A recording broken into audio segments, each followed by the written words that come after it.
Okay, so the next item is to conduct a final walkthrough of the property with the buyer.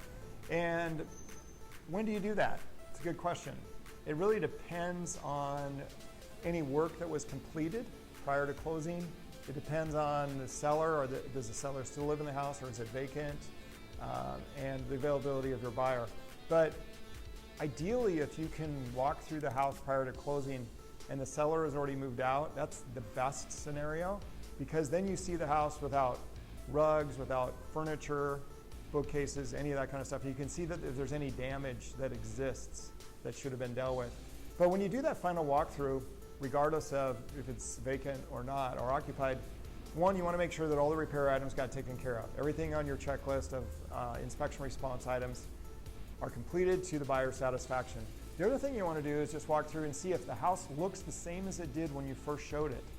Think about how long it's been since your buyer's been through the house. It might be 3-4 weeks ago since the buyer actually walked through the house. Well, in that period of time, I've seen appliances break, ovens, refrigerators, ice machines, faucets, light fixtures, garbage disposals. So you kind of want to go through and do another quick inspection of the property just to make sure that everything functions. Does the furnace work? How about the fireplace?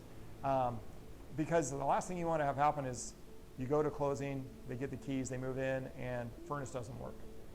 That is not a phone call you want to get. So during that final walkthrough, spend the time that it's going to take to really check out the property somewhat in depth.